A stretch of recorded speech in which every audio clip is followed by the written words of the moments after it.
बिहारी, द्रवहु सुदशरथ अजिर बिहारी। सर्वशक्तिमते परमात्मने श्री रामाय नमः। सर्वशक्तिमते परमात्मने श्री रामाय नमः। रामाय नमः श्री रामाय नमः। रामाय नमः श्री रामाय नमः। सर्वशक्तिमते परमात्मने श्री रामाय नमः। सर्वशक्तिमते परमात्मने श्री रामाय नमः।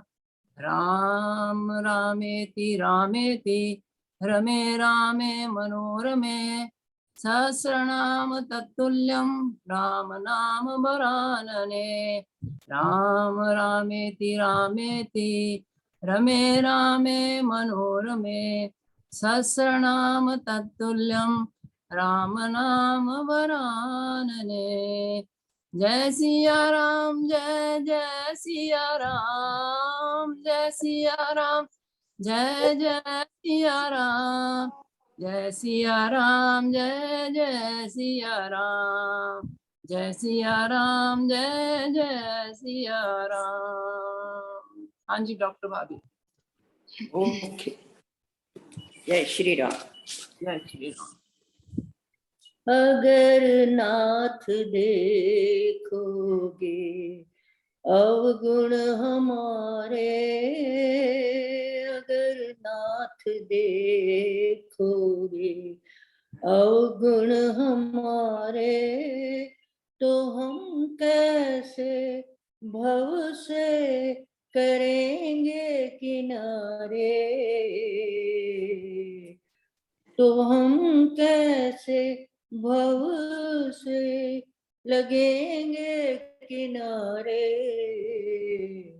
अगर नाथ देखोगे पतितों को पावन करते कृपा निधि, पतितों को पावन करते कृपा निधि, किए पाप हैं इस सुयश के सहारे, किए पाप हैं हम इस सुयश के सहारे। अगर नाथ देखोगे अवगुण हमारे, हमारे लिए क्यों देर किए हो, हमारे लिए क्यों देर किए हो, हमारे लिए क्यों देर किए हो। गणिका जामिल को पर में पल में है तारे, अगर नाथ देखोगे अवगुण हमारे। ये माना गाधम है पावन कुटिल है, ये माना धम है अपावन कुटिल है, ये माना धम अपावन कुटिल है। सब कुछ है लेकिन भगवान है तुम्हारे, सब कुछ है लेकिन भगवान है तुम्हारे। अगर नाथ देखोगे अवगुण हमारे, मन होगा निर्मल तुम्हारी दया से, मन होगा निर्मल तुम्हारी दया से, मन होगा निर्मल तुम्हारी दया से इसे शुद्ध करने में हम तो है हारे। अगर नाथ देखोगे अवगुण हमारे, तो हम कैसे भव से लगेंगे किनारे। तो हम कैसे भव से लगेंगे किनारे, अगर नाथ देखोगे। बहुत अच्छा, वेरी गुड, बहुत अच्छे। प्रसंग भी यही है, अगर नाथ देखोगे अवगुण के हमारे, तो हम कैसे लगेंगे भव से किनारे। तो उनकी शरणागति, प्रपन्नता, उनका प्रेम, उनकी दया, आज उसी का प्रसंग है। तो कल जब पता लगा कि राम जी की सेना सागर के उस पार पहुंच गई है, सारे राक्षस भयभीत हो गए। उनको याद आ गया वो प्रसंग जब इन्हीं राम जी के दूत हनुमान लंका में प्रवेश किए थे और किस प्रकार लंका में तबाही मचाई थी। तो पूर्व अनुभव हो चुका है उनको हनुमान जी की महानता का, और पूर्व अनुभव से वो अनुमान लगा सकते हैं कि जिनका दास इतना बलवान है, जिनका दास इतना बलवान है, वो स्वामी कैसा बलवान होगा। इसलिए सब भय से ग्रसित है। मंदोदरी ने भी ये बात सुनी कि राम पहुंच गए हैं सागर के उस पार, तो मंदोदरी भी बड़ी भयभीत है। तो रावण को बाह से पकड़कर कमरे में ले जाती और बहुत समझाने की कोशिश करती है कि देखो, जिनके दूत इतने बलशाली हैं, वो स्वयं कितने बलशाली होंगे। जरा इस बात का विचार तो कीजिए, इस बात को सोचिए तो चाहिए। और अपने हठ पर जो आप अड़े हुए हो, उसको पुनः देखिए कि कल्याण किसमें है। नहीं तो एक, अभी तो फिर भी लास्ट मिनट है हमारे पास, अभी भी जाओ और उनसे क्षमा याचना कर लो और वैदेही उनको लौटा दो आदर पूर्वक, वो तुम्हें क्षमा कर देंगे। रावण अट्टहास करता है, मंदोदरी की बातें सुनकर वो बड़ा जोर जोर से हंसता है। क्यों हंसता है? कि लोग ठीक ही कहते हैं, शास्त्र ठीक ही कहते हैं कि स्त्रियां बड़ी भीरू होती हैं, बड़ी डरपोक होती हैं। जरा सा किसी के गुण की बात सुन ली तो उनका हृदय कांप जाता है और वो डर जाती हैं। और मंदोदरी को बड़े प्रेम से वो समझाते हैं कि तुम चिंता नहीं करो, तुम अपने पति के बल को अंडर एस्टिमेट मत करो। तुम भूल गई, तुम्हारा पति वो है जिसने सारे देवताओं को और गंधर्वों को अपने वश में किया हुआ है, और जिसके भय से देवताओं के वित्त के प्रबंधक यानी धन के मंत्री भी भाग गए थे अपनी सुंदर राजधानी छोड़कर, और ये लंका मैं उनसे हर के ले आया था। यानी मंदोदरी को आश्वस्त कर रहे हैं, पुनः धैर्य बंधा रहे हैं कि तुम डरो नहीं, मैं भी कोई कम बलवान नहीं हूं राम से। अगर राम बलवान है, मैं भी तो बलवान हूं, मेरे बल की प्रतीक्षा तो करो प्रदर्शन होने की। मंदोदरी फिर कहती है कि जब उन्होंने अपने कमान में से, तरकश में से बाण निकाल के उसको अपने धनुष पर चढ़ाया ना, तो एक एक बाण 100-100 सर्पों के समान बन जाएगा, और वो सर्प जाकर हमारे राक्षसों को ध्वंस कर देंगे। नष्ट भ्रष्ट कर देंगे, उन राक्षसों को खा जाएंगे, अपने में समा जाएंगे। इसलिए आप इस वक्त हठ त्याग दो। समय आपको कुछ कहना चाह रहा है, समय वार्निंग दे रहा है, समय आपके भ्रम को दूर कर रहा है, तो अपना हठ त्यागो। तो रावण क्या कहते हैं? रावण कहते हैं अरे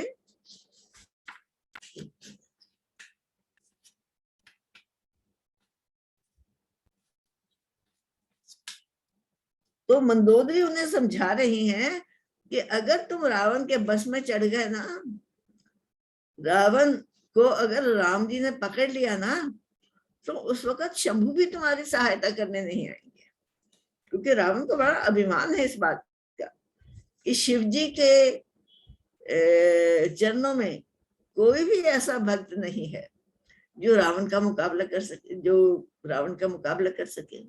क्योंकि रावण बहुत गहरे भक्त है और रावण को पूरा भरोसा है कि शिव जी उन्हें इस कष्ट से उबार लेंगे। तो मंदोदरी उसी भरोसे पर प्रहार करके कहती हैं कि इस उम्मीद में ना बैठे रहना कि तुम्हें शिव जी बचा लेंगे, क्योंकि ऐसा दुस्साहस करने के लिए शिव जी भी तुम्हारी सहायता नहीं कर सकते।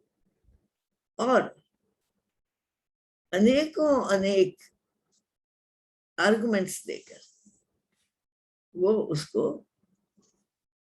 समझाना चाहती है, लेकिन अभिमान को कोई समझा नहीं सकता।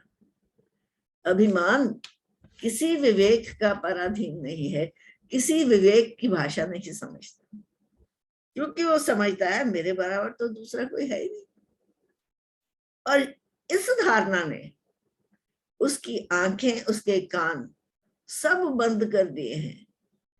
जो परिस्थिति सत्यता दिखला रही है, रावण वो सत्यता देखना नहीं चाह रहा। इसलिए वो बार बार मंदोदरी की बात बड़े मजाक में उड़ा रहा है कि हाँ, स्त्रियां तो होती ही बड़े कमजोर हृदय वाली हैं, वो तो पहले ही भी भयभीत हो जाती हैं शत्रु की बढ़ाई सुनकर, तो तुम भी भयभीत हो गई, इसमें क्या बात है। और बड़े प्रयास से, बड़े पुचकार से वो मंदोदरी को समझाते हैं कि तुझे कोई डरने की जरूरत नहीं है। अगर वो बलवान है तो तेरा पति भी तो बहुत बलवान है ना, इसलिए तुम चिंता ना करो। अब उधर से ये शुभ शगन प्रकट हो रहे हैं राम जी की सेना के बीच में। राम जी की वानर सेना देख रही है कि भगवान संकेत दे रहे हैं, शुभ संकेत दे रहे हैं कि बढ़ो चलो, विजय तुम्हारी ही होगी। और जितने इनको शुभ संकेत मिल रहे हैं, उतने ही रावण को अशुभ संकेत मिल रहे हैं कि ये युद्ध अच्छा नहीं है, इस युद्ध का परिणाम अच्छा नहीं होगा। लेकिन वो किसी भी संदेश को ग्रहण करने वाला नहीं है, क्योंकि इस वक्त उसके शीश पर उसका अभिमान हावी हो रहा है। अभिमान इस वक्त शीश पर चढ़ा बैठा है, इसलिए वो सत्य नहीं देख रहा। तो जब मंदोदरी जी इतना समझा रही हैं तो रावण खूब हंसता है और बड़े प्यार से उनको अपने सीने से लगा लेता है। अरे अरे, तू चिंता क्यों करती है? तू चिंता ना कर, तेरा पति किसी से कम नहीं है। अश्व कहीं विहसी ताही और विहसी।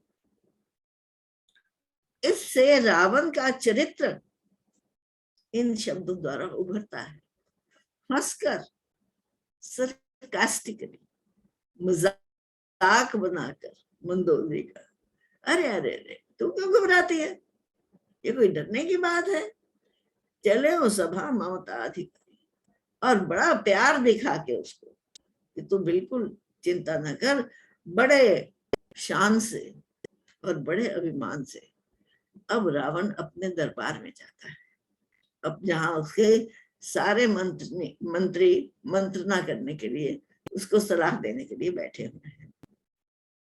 मंदोदरी हृदय कर चिंता, भयउ कंत पर विधि विपरीत। ओहो, जितना ये हंसता है, जितना ये परिस्थिति को लाइटली लेना चाहता है, मंदोदरी उतनी ही अधिक चिंतित हो जाती है। कहती हैं इतनी भारी विपदा आ गई राज्य पर, इतनी भारी कठिनाई आ गई हम सब पर, लेकिन इसको अभी तक इस बात की समझ नहीं आ रही। यानी जितनी चिंता परिस्थिति की थी उससे भी कहीं अधिक उनको चिंता हो गई, क्योंकि अगर चिंता युक्त परिस्थिति को देखेगा, अगर देखेगा कि हम पर्याप्त, हमारा बल पर्याप्त नहीं है इस परिस्थिति से लड़ने के लिए, तो वो कोई उपाय भी ढूंढेगा। लेकिन वो तो इस विचार से तृप्त है, इस विचार से संतुष्ट है कि मेरे बराबर दूसरा कोई है नहीं, मेरे सामने कोई टिक नहीं सकता युद्ध में। इसलिए मंदोदरी की कही हुई सारी बातों को हास्य में उड़ा देता है, हंसी में उड़ा देता है, और कहता है, रावण क्या कहता है, जो आवई मरकट कटकाई, मरकट वानर, जो यहाँ वानर आएंगे अपने दांतों को किटकिटाते हुए, दांतों से आवाज करते हुए, तो हमारे राक्षस बेचारे जो भूखे बैठे हैं उनको, उनके लिए अन्न मिल जाएगा, उनको उनके खाने का सामान मिल जाएगा और उनकी भूख मिट जाएगी। यानी मंदोदरी जिस घटना को विपरीत जान रही है कि ये विपरीत चिन्ह है कि वानर आएंगे और लंका उजाड़ देंगे, रावण कह रहा तू क्यों चिंता करती है, हमारे भूखे राक्षस बैठे जो हैं उनकी प्रतीक्षा में, उन सब वानरों को मारकर वो अपनी भूख मिटा लेंगे।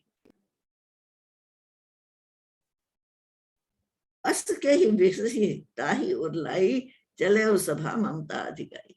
सो ऐसा कह के उसकी हंसी उड़ाई और उसको हृदय से लगाकर सांत्वना भी दी कि तू चिंता मत कर, अब मेरा समय हो रहा है, मेरे मंत्री और मेरे सभासद प्रतीक्षा कर रहे हैं मेरी सभा में, इसलिए मैं अधिक देर यहाँ रुक नहीं सकता तेरी बातें सुनने के लिए। और वो अपनी सभा में चले जाते हैं। लेकिन रावण के सभा में चले जाने से मंदोदरी आश्वस्त नहीं होती, मंदोदरी की चिंता नहीं दूर होती, बल्कि भयु कंत पर विधि विपरीत। उसको चिंता क्या लगी हुई है कि मेरे पति के लिए उसकी विधि उसके विपरीत हो गई है, यानी उसका विधान, यानी उसकी किस्मत विपरीत हो गई है। और जब किस्मत विपरीत हो जाए तो उस कष्ट से कोई निदान नहीं दिला सकता। बैठे हो सभा खबरें सिपाही, सिंधु पार सेना सबाई। सो जो सभा में लोग बैठे हुए थे, वहां बैठे बैठे ही उनको क्या सूचना मिली कि वो जो हमारे शत्रु हैं, वो जो राम हैं, उनकी सेना सिंधु के पार पहुंच गई है, सागर के उस पार पहुंच गई है। बूझे सो सचु उचित मत कहूं, ते सब हंसे मष्ट करी रहे। तो अपने मंत्रियों से मंत्रणा कर रहा है रावण, सलाह कर रहा है कि हे मेरे बुद्धिमान मंत्रियों, अब आप कोई इस परिस्थिति में, जबकि शत्रु की सेना सागर के उस पार बैठी है, इस परिस्थिति में आप कोई उपाय सुझाइए ताकि हम उस सेना के प्रहार से बच सकें। और ते सब हंसे मष्ट करी थे। और वो रावण के मंत्री कैसे हैं, जो रावण के स्वभाव को भलीभांति जानते हैं। वो जानते हैं कि जिसने रावण की हाँ में हाँ मिला दी, उस पर रावण प्रसन्न हो जाएगा। जिसने रावण की वाहवाह कर दी, वो प्रसन्न हो जाएगा। तो उनके लिए तो रास्ता बड़ा सहज है और आसान है कि रावण की चापलूसी करते चले जाएं, रावण के गुणगान करते चले जाएं और उसके सामने सत्य न बोले। तो रावण को भी कैसे मंत्रियों की आदत पड़ी हुई है, जो मंत्री केवल उसकी खुशामदी करना चाहते हैं, केवल उसको प्रसन्न करना जानते हैं, उससे सत्य बोलना नहीं जानते। हालांकि मंत्री का पहला धर्म है कि राजा को जीवन की सत्यता से अवगत कराए, सत्यता से उसको परिचित कराए और सावधान करे कि किस कर्म करने में उसकी हानि हो जाएगी और किस कर्म को करने में वो दुखों से पार लग जाएगा।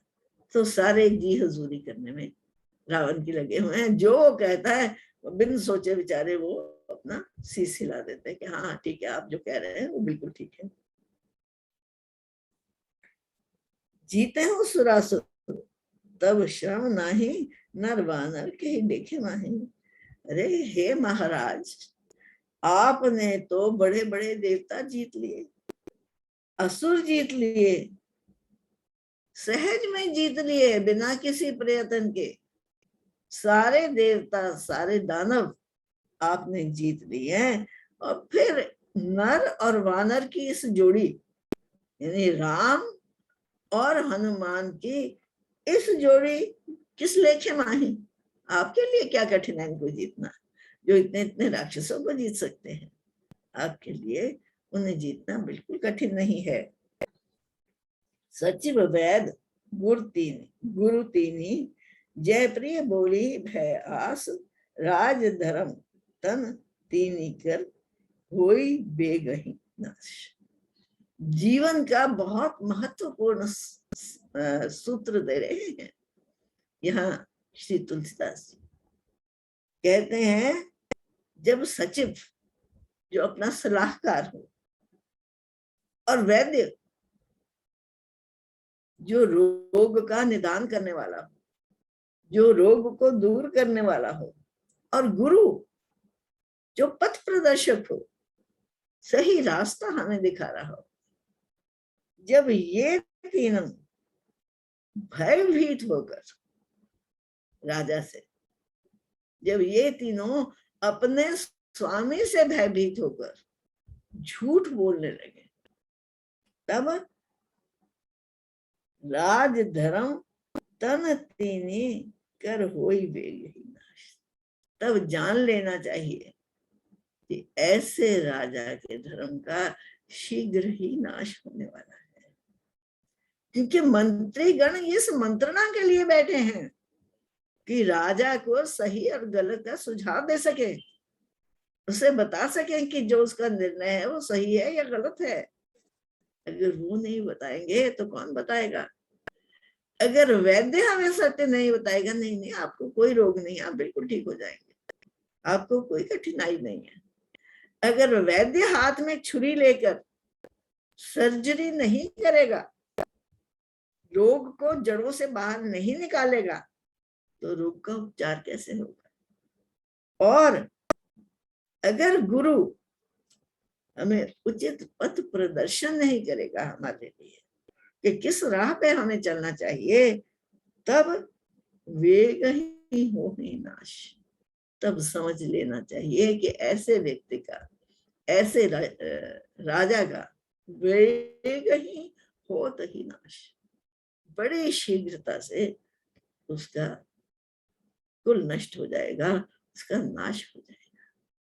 क्योंकि कोई भी उसके रोग का उपचार नहीं करना चाहता। अरे उपचार करने की बात तो बड़ी दूर है, वो तो उसको ये बताना भी नहीं चाहते कि तुम्हें रोग हुआ है। वो तो उसे रोग को दूर करने की औषधि भी नहीं देना चाहते। वो जो कह देता है वो कहते जी महाराज ठीक है स्वामी, आप जैसी आज्ञा करें। जो राजा ऐसे मंत्रियों के वश में पड़ गया है, उसका विनाश अति शीघ्र लिखा हुआ है। वो फिर अधिक देर तक स्वामी नहीं बना रह सकता अपनी प्रजा का। सो जब ये तीन लक्षण समझ आए ना, जब ये तीन लक्षण राजा की सभा में दिखने लगे, तो समझ लेना चाहिए कि अब इसका विनाश बहुत शीघ्र होने वाला है।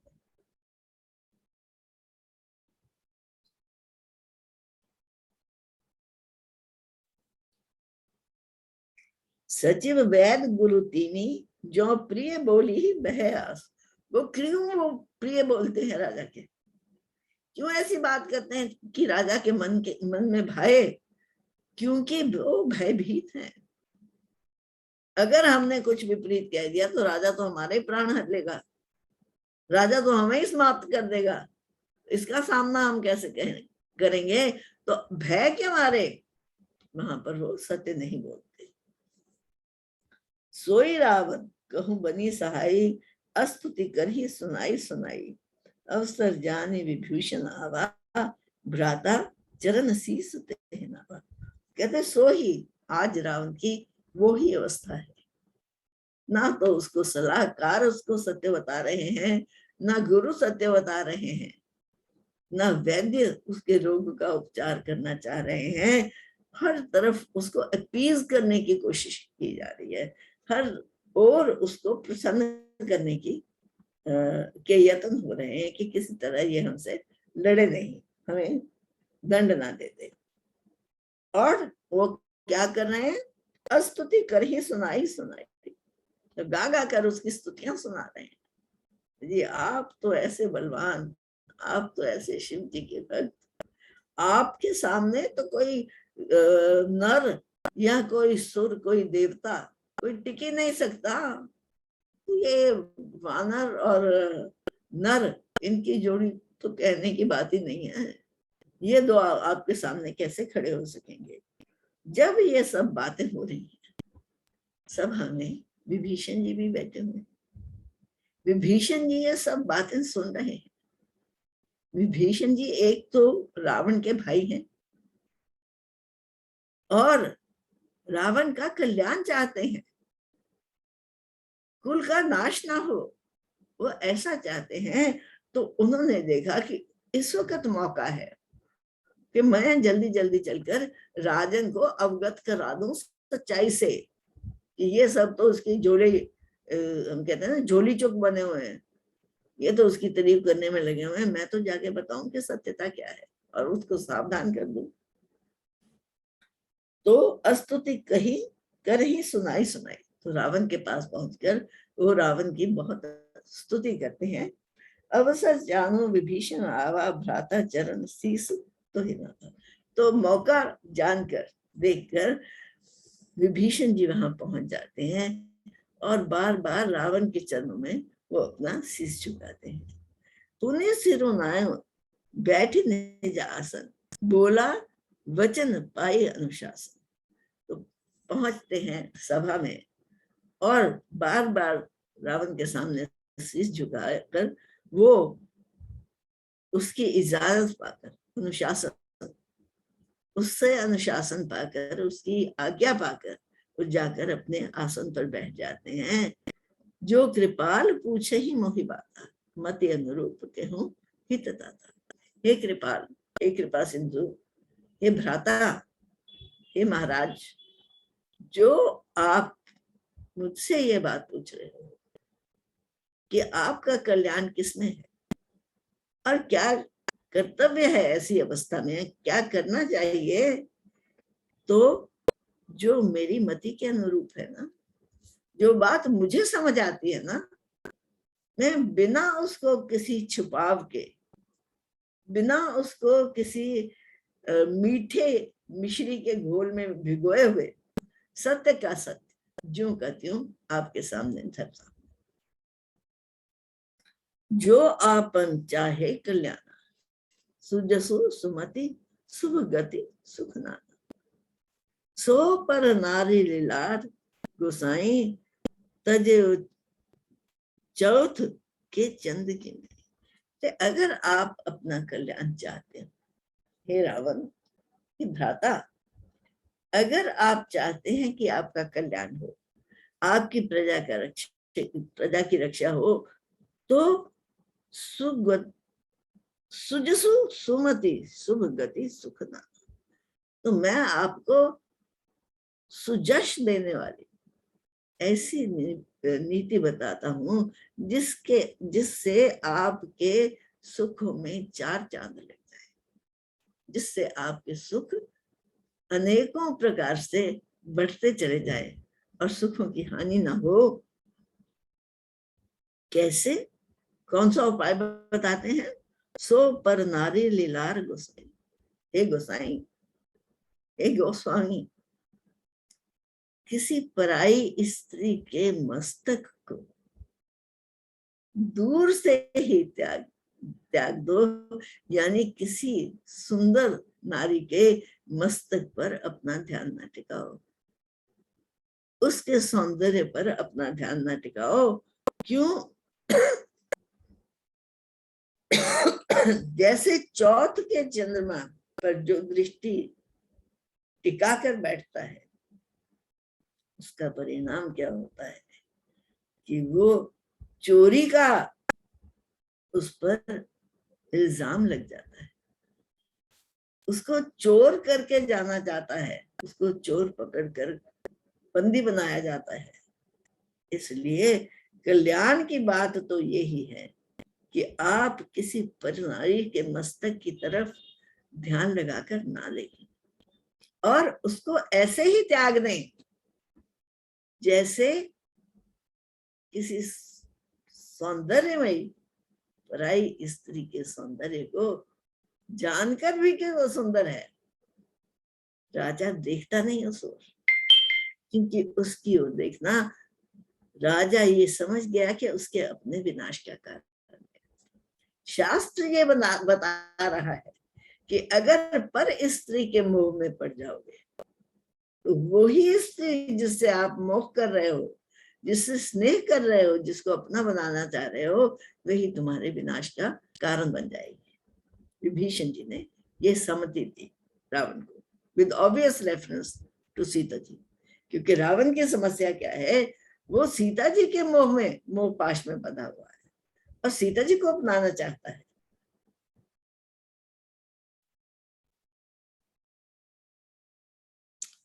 चौदह भुवन एक पति होई,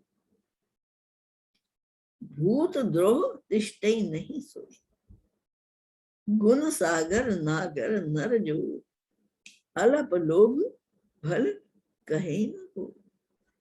कहते अगर 14 भुवनों का एक ही स्वामी हो, यानी पूरी पृथ्वी का जिस एक का ही निष्कंटक राज्य हो, पूरी पृथ्वी पर जिसका कोई विरोधी ना हो,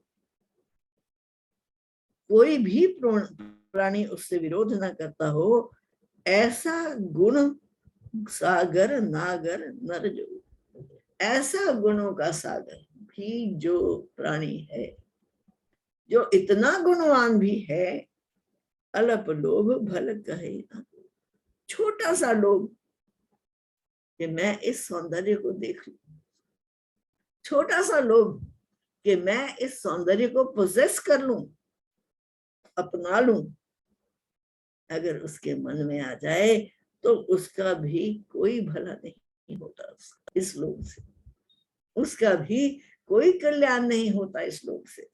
इसलिए काम क्रोध मद लोभ सब नाथ नरक के पंथ, सब पर परिहरि रघुवीर ही भजहु भज ही जही संत।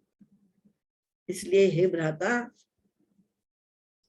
काम क्रोध मद और लोभ ये सब नरक को जाने के सहज रास्ते हैं। इनमें से किसी एक को भी पकड़ लो तो वो सीधा आपको नरक में ले जाएगा। ये सारे रास्ते आपको नरक तक ले जाने वाले हैं, इसलिए इन सब रास्तों को त्यागिए, इन सब रास्तों को छोड़कर रघुबीर ही भजू, रघुबीर जी का ध्यान कीजिए, राम जी का ध्यान कीजिए, राम जी का भजन कीजिए, जिन राम जी को बार बार संत भजते हैं, जिन राम जी के ध्यान में निरंतर संत मगन रहते हैं, उनका ध्यान कीजिए। ये काम क्रोध मद लोभ इन सब का त्याग कीजिए, क्योंकि किसी रास्ते भी आपने कदम रख लिया तो वो नरक का ही रास्ता है, वो नरक की ओर ही ले जाएगा आपको। इसलिए उस रास्ते पर मत चलिए, क्योंकि रावण उस रास्ते पर चल रहे हैं और विभीषण ये सत्य देख भी रहे हैं, और ये सत्य देखकर इस सत्य को अपने मुख से कह भी रहे हैं। हालांकि देख तो अनेकों राक्षस रहे होंगे, क्योंकि जो कुछ रावण सीता जी के साथ कर रहा है और उसके परिणाम में लंका का विनाश होता हुआ देखते हैं, तो नजर तो उनको भी आ रहा है कि नरक के रास्ते हैं भाई, ये अवनति के रास्ते हैं, ये गिरने के रास्ते हैं। एक रावण है जिसको समझ नहीं आ रही कि ये रास्ता मुझे सीधा नरक तक ले जाएगा। जो विनाश की तरफ जा रहा है ना, उसको ये जागृति होनी बड़ी मुश्किल है कि उसका विनाश होने वाला है। क्यों? अहंकार। सबसे बड़ी बाधा उसके राह में क्या है? अहंकार। वो मानने को तैयार ही नहीं है कि मेरा डिसीजन गलत है। तात राम नहीं नर भूपाला। तात बड़े प्रेम से संबोधन करता है रावण को, ए भ्राता, ए मेरे प्रिय, आप एक बात समझ लीजिए, नहीं राम नहीं नर भूपाला। आप ये ना समझो कि राम केवल एक भूमि के छोटे से खंड के पालक हैं, छोटे से भूमि खंड के राजा हैं। ये समझने की भूल मत करना, क्योंकि भुवनेश्वर का रहूं कर का, वो तो भुवनेश्वर हैं, वो तो सारे संसार के स्वामी हैं, वो तो सारे संसार पर राज्य कर रहे हैं। और कालहु कर काल के भी काल हैं, जिस मृत्यु को कोई नहीं जीत सकता, वो मृत्यु, वो काल भी उनकी आज्ञा की के इशारे की तरफ आंख गड़ाए बैठा है। भगवान क्या चाहते हैं, इस पर मैं क्या करूं। इसलिए हे भ्राता, उनको भूमिखंड का राजा ना समझ लेना, उनको साधारण मनुष्य ना समझ लेना। ब्रह्म अनावय अज भगवंत, वो जो श्री राम है ना, वो तो अनावय ब्रह्म है, अनावय, जिनकी कोई तुलना हो ही नहीं सकती, जिनके बराबर त्रिभुवन में कोई है ही नहीं। वो अज, उनका कभी जन्म नहीं हुआ, वो भगवंता, भगवान है। जन्म और मृत्यु के पराधीन तो सांसारिक लोग हैं, नर और वानर हैं, राजा और रंक हैं। लेकिन ऐसे जो तीनों भुवनों के स्वामी हैं, वो मृत्यु के अधीन नहीं है, वो जन्म के भी अधीन नहीं है, वो अजन्मा है, वो अमर हैं और व्यापक हैं। व्यापक है यानी सर्वत्र समाये हुए हैं। कोई भी तो कण ऐसा नहीं संसार का जहां पर राम नहीं समाये हुए। अजित अनादि अनंत, वो अजित हैं, उन पर कोई भी कभी विजय नहीं पा सका। अनादि हैं, उनका कभी आरंभ नहीं होता, उनका कभी जन्म नहीं होता और उनका कभी अंत नहीं होता। He is the eternal life force. वो अमर शक्ति हैं जो जन्म से पहले भी हमारे साथ है। जन्म के कुछ वर्ष जो हम इस धरती पर जी रहे हैं, वो तब भी हमारे साथ हैं, और जन्म के कुछ काल के पश्चात जब ये शरीर को प्राण त्याग देते हैं, वो भगवंत तब भी हमारा साथ नहीं छोड़ते, वो तब भी नित्य हमारे साथ बने रहते हैं। हे तात, हे मेरे भाई, इस बात को समझ। राम की सेना को और राम के बल को अंडर एस्टिमेट मत करो, न्यून मत समझो। और वो आज क्यों इस धरती पर आए हैं? अगर वो साधारण मनुष्य है, साधारण मनुष्य की तरह उनका जन्म हुआ है, साधारण मनुष्य की तरह वो जन्म मृत्यु जरा व्याधि के ग्रास बनेंगे, साधारण मनुष्य की तरह वो इस शरीर का त्याग कर देंगे, फिर वो इस धरती पर साधारण सा मनुष्य शरीर धारण करके क्यों आए हैं? इस धरती पर आने का उनका प्रयोजन क्या है? कहते हैं गो द्विज धेनु देव हितकारी, जो देवताओं का हित करने वाले हैं। कौन? गौ, गाय, द्विज ब्राह्मण और देवता, ये सब जिनके द्वारा पुष्टित होते हैं, जिनके द्वारा बल प्राप्त करते हैं, उनके कारण, उनके कल्याण के लिए कृपा सिंधु मानुष तन धारे, उन कृपा सिंधु राम ने एक मनुष्य शरीर को धारण किया है, एक मनुष्य शरीर को अपनाया है। जन रंजन भंजन खल भ्राता वेद धर्म रक्षक सुनि भ्राता। सो कहते हो जन रंजन, अपने भक्तों को प्रसन्न करने के लिए आते हैं धरती पर, और खलों को, दुष्टों को भंजन करने के लिए धरती पर आते हैं, दुष्टों का नाश करने के लिए इस धरती पर आते हैं। हे भ्राता, वेद धर्म रक्षक सुन भ्राता, और वो वेद धर्म के रक्षक हैं, ऐसा शास्त्र कहता है, ऐसा वेद और पुराण कहते हैं। आप इस बात को समझो, इसलिए उन्हें एक साधारण मनुष्य करके जानने की गलती न करो। वो कौन है पहले ये पहचानो तो सही। तही वैरू तजी नाई माथा प्रणतारती भंजन रघुनाथ। हे भ्राता, हे मेरे बड़े भैया, उनसे वैर त्याग दीजिए, उनसे दुश्मनी छोड़ दीजिए, और उनके सामने जाके नायु माथा, अपना मस्तक झुका दीजिए, उनके सामने अपनी न्यूनता स्वीकार कर लीजिए।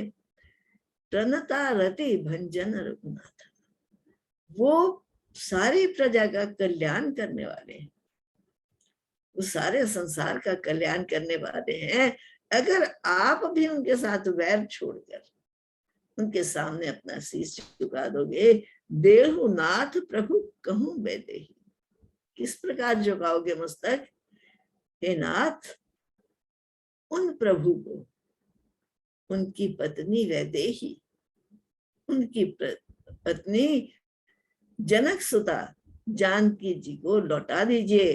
भजू राम बिनु हितु सुने, और उन राम का भजन कीजिए जो हेतु की कृपा करते हैं। वो सबके स्नेही हैं, सबसे प्रेम करने वाले हैं, किसी से वैर नहीं रखते। अगर आप उनके साथ वैर का त्याग कर दोगे तो उनका प्रेम तो सहज स्वाभाविक आपकी तरफ प्रवाहित हो जाएगा।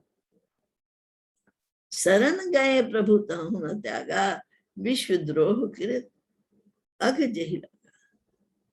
अरे जिन्होंने सारे विश्व का द्रोह करके, सारे विश्व का अकल्याण करके, जिन्होंने इस पाप का फिर त्याग कर दिया, और पाप का त्याग करके जो उन रघुनाथ जी की शरण में गए, प्रभु ने तो उन्हें भी नहीं त्यागा। आपने तो उनकी स्त्री का हरण किया है ना, तो आपके पापों को वो क्यों नहीं नष्ट कर देंगे, वो कैसे नहीं छोड़ देंगे? यानी वो आपको सब पाप आपके क्षमा कर देंगे। जासु नाम त्रय ताप नसावन, सोई प्रभु प्रकट समझू जी रावण। हे रावण, आप एक बात समझो कि जिनके नाम से तीनों प्रकार के ताप नष्ट हो जाता है, जिनका नाम लेने से, जिनको याद करने से कोई भी मनुष्य को दुख ग्रसित नहीं कर सकता, वो प्रभु प्रकट होकर राम के रूप में आपके सामने आए हैं, आपको समझाने के लिए आए हैं। आप उनको समझने की कोशिश तो कीजिए, आप उनको समझें तो सही। बार बार पद लागूं विनय करूं दस शीस, परिहरि मान मोह मद भजहूं कौशलाधीश। हे रावण, हे भ्राता, मैं बार बार आपके चरण पकड़ता हूँ और बार बार आपके चरण पकड़कर मैं आपको एक ही विनती करता हूँ। वो विनती क्या करता हूँ? अपना मान मोह मद ये सब त्याग कर भजहूं कौशलाधीश। अब राम जी का गुणगान करना शुरू करो, राम जी के गुणों का दर्शन करना शुरू करो। क्यों? क्योंकि मुनि पुलस्त निज शिष्य संग यही पठाई। ये बात मैं जो बात कह रहा हूं ना, अपनी अथॉरिटी पर नहीं कह रहा, अपने ज्ञान के आधार पर नहीं कह रहा। फिर इतनी हिम्मत कैसे आई मुझ में ये सब बातें आपसे करने की? मुनि पुलस्त निज शिष्य संग कही पठाई। ये बात मुनि पुलस्त ने मुझे ये सारी बातें बताई हैं अपना शिष्य जानकर, और अपना शिष्य जानकर ये मुझे इसलिए बताई है कि ये उनका संदेश मैं आप तक पहुंचा दूं। यानी डोंट टेक मी लाइटली, क्योंकि विभीषण की तो परवाह रावण वैसे नहीं करता। एक तो छोटा भाई, दूसरा राम का भक्त, तीसरा नीतिवान, और एक ही तो है उसके दरबार में जो उसको टोक सकता है। जैसे विदुर एक ही तो थे धृतराष्ट्र के दरबार में जो ये कहने का साहस रखते थे कि जो वो कर रहा है वो गलत है, वो ठीक नहीं है। भीष्म पितामह नहीं कह सके, लेकिन विदुर में ये साहस था।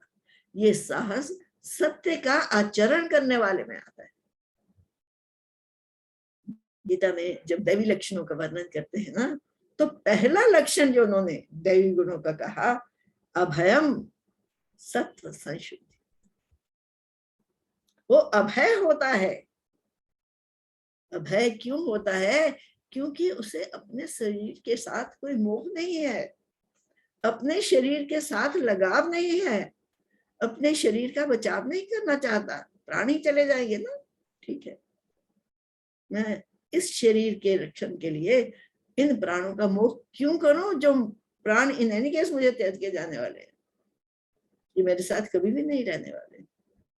क्योंकि आंतर इतना शुद्ध है, आंतर इस ज्ञान में अवस्थित है, इसलिए वो स्पष्ट वाणी है, वो स्पष्ट संदेश दे सकते। तो विभीषण सब बातें कह के उनको उनकी अथॉरिटी को एस्टैब्लिश करते हैं। ये भ्राता, ये बातें मैं नहीं कह रहा, ये आपके गुरु पुलस्त ऋषि ने मुझे आप तक पहुंचाने के लिए कही है, इसलिए मैं ये सब बातें आपसे कर रहा हूं। तुरंत सो मैं प्रभु सन कही पाई सो अवसर। तो मुझे जिस समय मौका मिला, मैंने उस मौके को हाथ से नहीं जाने दिया। तुरंत तत्क्षण मैंने वो सब बातें आपके कानों तक पहुंचा दी। माल्यवंत अति सचिव सयाना, तासु वचन सुने अति सुख माना। तात अनुज तब नीति विभूषण, सो उर धर्म न कह जो कहे तो विभीषण। माल्यवान रावण की सभा के एक और मंत्री है,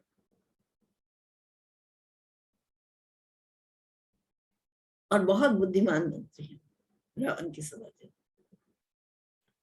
जब विभीषण ने ये सारी बातें कह दी रावण को, तो जो बहुत सयाने सचिव माल्यवान थे रावण की सभा में, उनको बड़ा सुख मिला, उनको बड़ा चैन मिला विभीषण की ये सारी बातें सुन करके। कोई तो है रावण की सभा में जो रावण के मुंह पर उसे सत्य कह सकता है।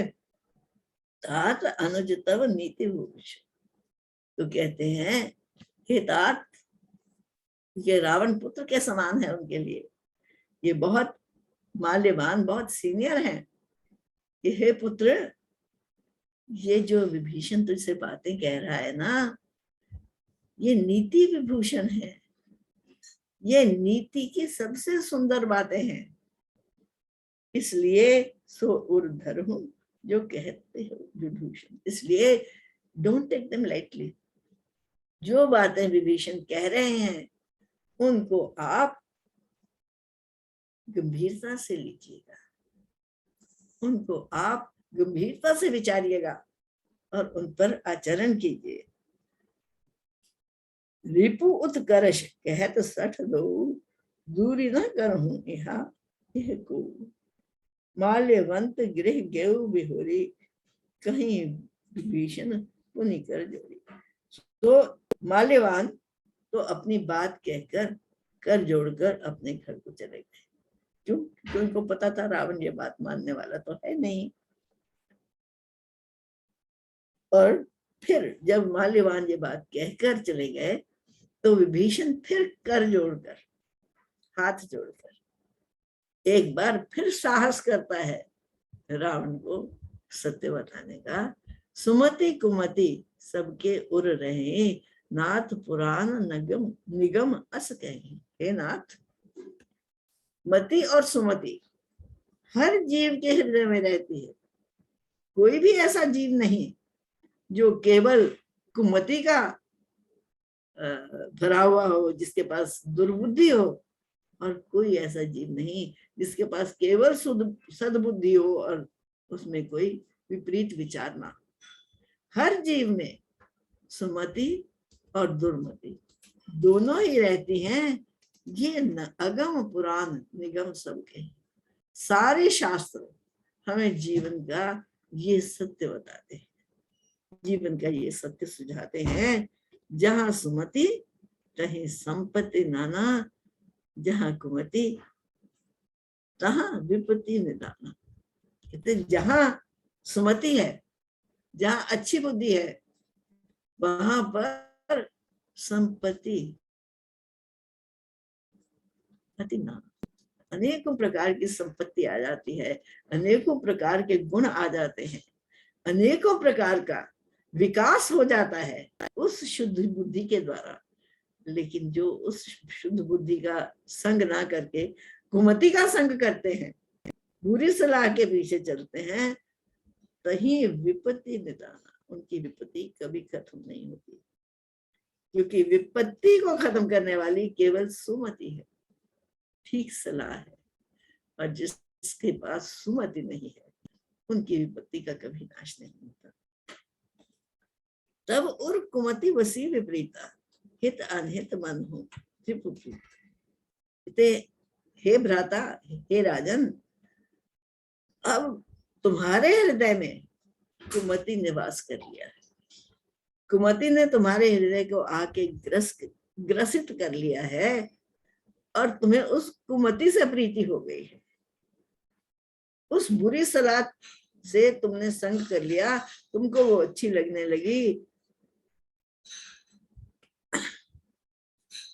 काल राति निश्चर कुल केरी, तेही सीता पर प्रीति बने। जैसे ऐसा लगता है कि राक्षसों के ऊपर काल रात्रि की निगाह पड़ गई है। काल राक्षसों के राज्य पर काल रात्रि रूप ये कुमति छा गई है, इसलिए कोई भी सत्य को देख नहीं सकता। इसलिए तेही सीता पर प्रीति बनी। तो सीता से जो तुम इतना प्रेम कर रहे हो, तुम्हारी दृष्टि उठ ही नहीं रही है। ये भी काल का ही दोष है, ये भी कुमति का ही दोष है। इसके लिए भी रावण को उन्होंने दोषी नहीं ठहराया। तात चरण गही मांगे हूं, राखो मोर दुलार। हे तात, हे भ्राता, मैं आपके चरण पकड़कर आपसे एक वरदान चाहता हूँ, आपसे एक विनती करता हूँ। मेरे प्यार का इतना सामान रख लो, मेरी विनती का इतना सामान रख लो। सीता देखूं राम कहूं, इतना हो तुम्हारा। मैं तुम्हें इतनी सी बात कहता हूँ कि आप जाकर सीता जी को राम जी को लौटा दीजिए। अगर आप ऐसा करेंगे तो आपका कण मात्र भी अहित नहीं होगा, आपकी कण मात्र भी बुराई नहीं होगी, और ये सारा कष्ट आपके ऊपर से उलांघ जाएगा, आपको व्यथित नहीं कर सकेगा। बुद्ध पुराण श्रुति सम्मत वाणी, कही विभीषण नीति बिखानी। सुनत दसानन उठा रसाई, खल तो ही निकट मृत्यु अब आई।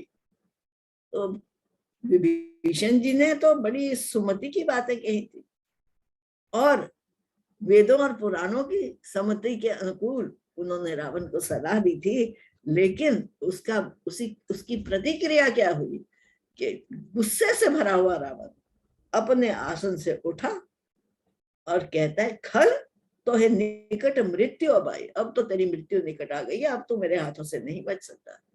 तेरी इतनी ठटाई कि तू मुझे सलाह देने चला है, तू मुझे बताने चला है कि क्या ठीक है और क्या गलत है। यानी दुष्ट को कोई सम्मति भी दे तो सम्मति भी मानने को वो तैयार नहीं है। जैसी सदा सठ मोर जियावा, रिपुकर पक्ष मूड तो है भावा। कैसी न खल अस को जगवाही, भुजबल जही जिता में। अरे मूड, अरे मूर्ख, तू इतना शठ है, तू इतना ढीठ है कि मेरे मुख पर खड़े होकर, मेरे सामने खड़े होकर तू मेरे शत्रु की तारीफ कर रहा है।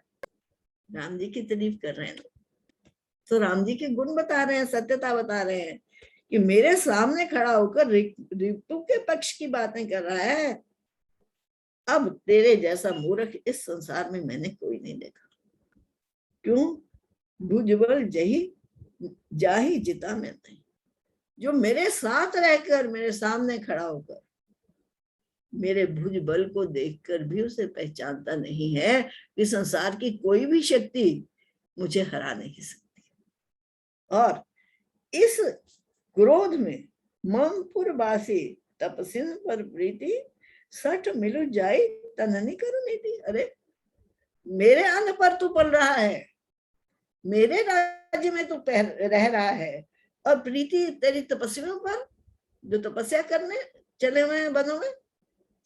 सठ मिलु जाई तनी ही बहुनीति, तेरी डिटाई का तो कोई अंत ही नहीं है।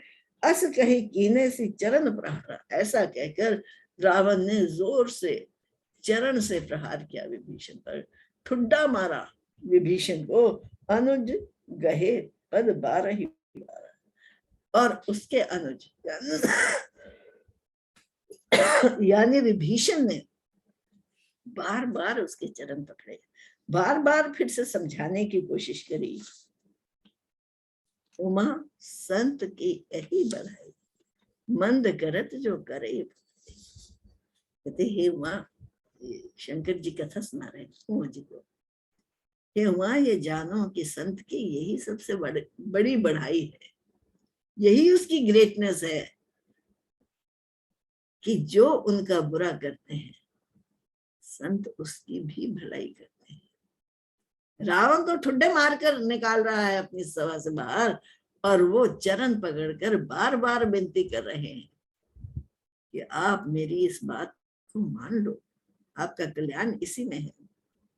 तुम पितु सरस भले ही मोहि मारा, राम भजे हितनाथ। तुम्हारे पिता ने मेरा अपमान किया था ना, देखो मेरा कितना भला हुआ तुम्हारे पिता का अपमान, पिता द्वारा अपमानित किए जाने पर, क्योंकि राम भजे हितनाथ, क्योंकि आपने मुझे अपमानित करके बाहर निकाल दिया, तो मेरा चित्त एकदम जाकर राम जी के चरणों में टिक गया, और अब वो किसी दूसरी तरफ देखता ही नहीं है, उसको वैर विरोध करने की फुर्सत ही नहीं है। अस कही राम सत्य संकल्प प्रभु, सभा काल बस्तुरी, मैं रघुवीर शरण हो जाऊं देहूं जानी को। कहते हैं कि रावण,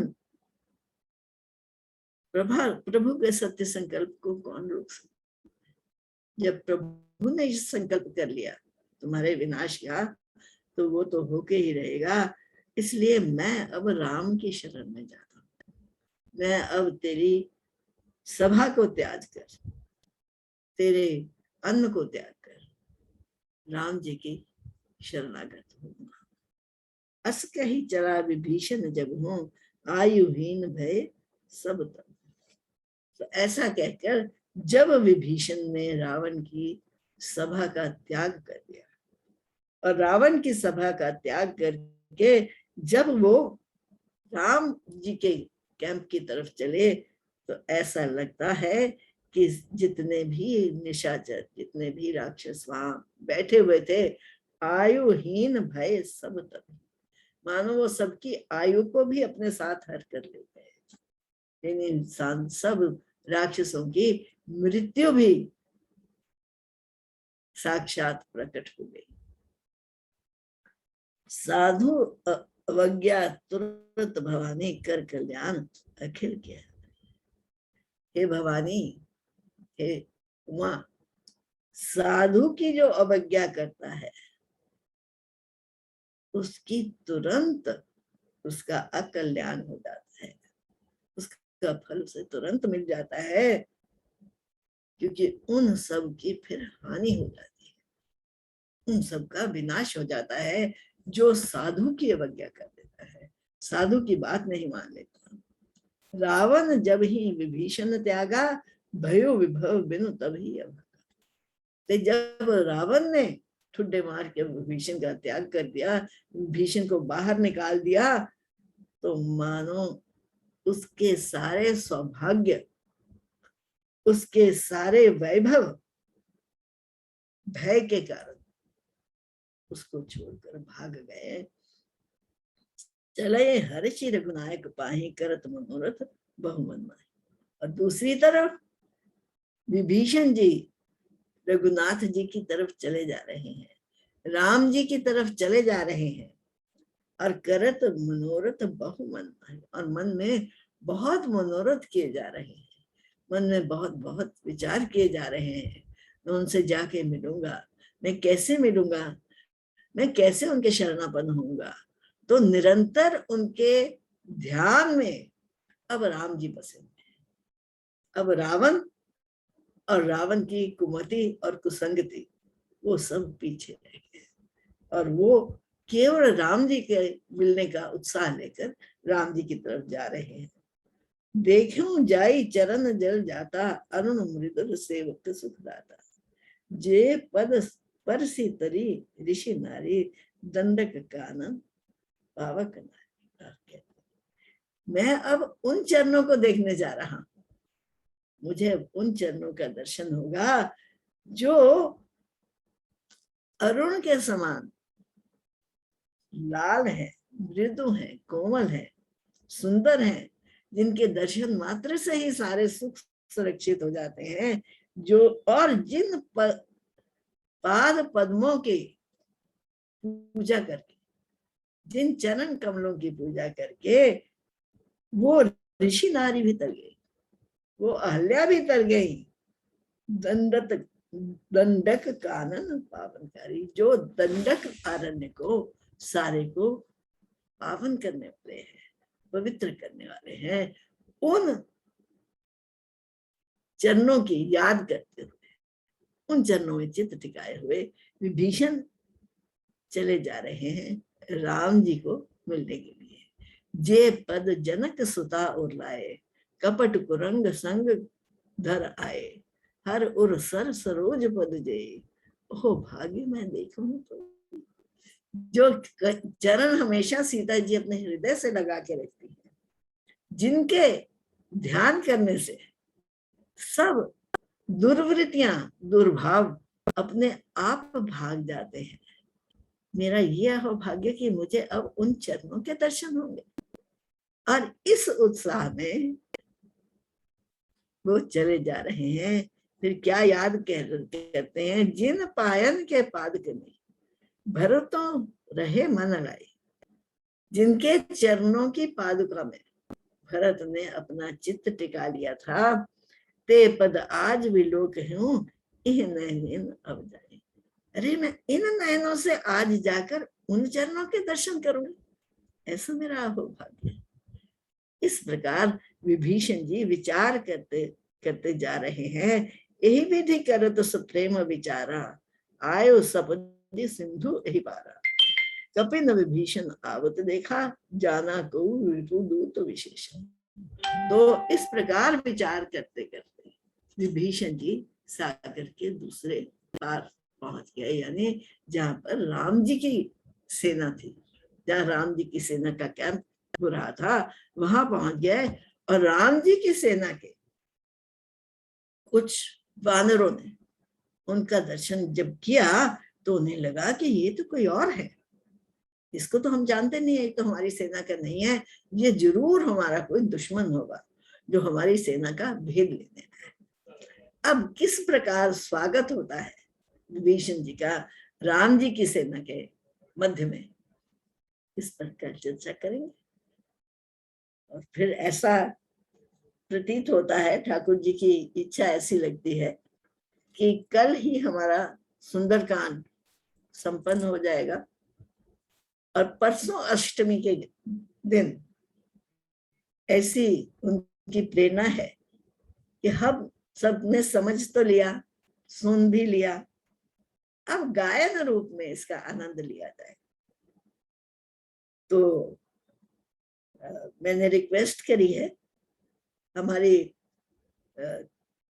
4-5 मेंबर्स जो बड़े सुंदर कंठ से गायन करती हैं कि हमें सुंदरकांड गाकर सुनाए, और हम सब अपनी पोथी लेकर सामने बैठ जाएंगे, लेकिन अपने कंप्यूटर्स को म्यूट करके या फोन्स को म्यूट करके, क्योंकि जूम पर ग्रुप सिंगिंग नहीं हो सकती। ग्रुप तो क्या, 2 लोग भी मिलकर नहीं गा सकते, फिर वो सब बिगड़ जाएगा सूता और कुछ भी पल्ले नहीं पड़ेगा। इसलिए जो डिप्यूटेड लोग हैं 5, वही ये परसों के दिन, अष्टमी के दिन, फिर हम सब इसी समय में सुंदरकांड का गायन करें।